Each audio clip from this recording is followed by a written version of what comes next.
సహోదర ప్రేమ కలిగి మనం ఉండాలి. ఏముండాలంటే సహోదర ప్రేమ కలిగి మనం ఉండాలి. ఆ సహోదర ప్రేమ ఏం చేస్తుందంటే నిన్ను వలే నీ పొరుగు వారిని ప్రేమిస్తుంది. ఏం చేస్తుందటండి? నిన్ను వలే నీ పొరుగు వారిని, నిన్ను వలే నీ కుటుంబ సభ్యులను, నిన్ను వలే నీ ఇరుగు పొరుగు వారిని, వీరందరినీ ప్రేమించాలంటే ఇక్కడ ఏముండాలంటే ముందు దేవుని ప్రేమ. ఏముండాలంటే దేవుని ప్రేమ. ఇంకొక మాట చెప్పినాను, ముగిస్తాను చూడండి. ఎఫెసీయులకు రాసిన పత్రిక 6వ అధ్యాయము 24వ వచనం చదువుకుందాం. ఎఫెసీయులకు రాసిన పత్రిక 6వ అధ్యాయము మన ప్రభువైన యేసుక్రీస్తు ప్రేమను, మన ప్రభువైన యేసుక్రీస్తును శాశ్వతమైన ప్రేమతో ప్రేమించు వారందరికీ కృప కలుగుని గాక. దేవునికి స్తోత్రం కలుగుని గాక. చాలా చక్కని మాట మనం చూస్తా ఉన్నాం. చూడండి, మన ప్రభువైన యేసుక్రీస్తును ఎవరిని ప్రేమించాలట?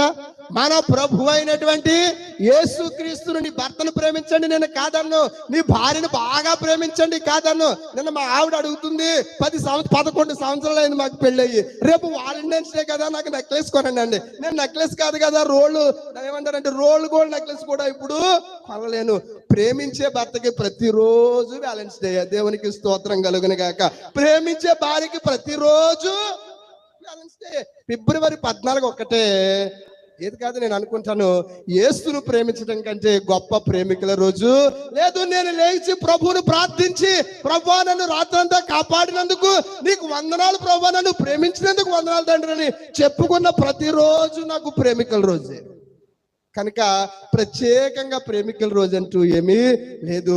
ఆయన 365 రోజులు, 366 రోజులు, 24 గంటలు, వారంలో 7 రోజులు నేను ప్రేమిస్తా ఉన్నాడు. ఆయన ప్రేమ ఒక్క నిమిషము నువ్వు ఎడల పక్కకు తప్పుకుంటే నువ్వేమైపోతావంటే కాలగర్భంలో కలిసిపోతావు. కనుక ప్రియమైన దేవుని బిడ్డ, ఆయన ప్రేమించే ప్రతి ఓడికి ప్రతిరోజు ప్రేమికుల రోజే. నాతో ఎగ్రీ చెయ్యొద్దండి సార్. దేవుడు నేను ప్రతి ఒక్కరోజే ప్రేమిస్తున్నాడా? ఫిబ్రవరి 14నే ప్రేమిస్తున్నాడా ప్రభు?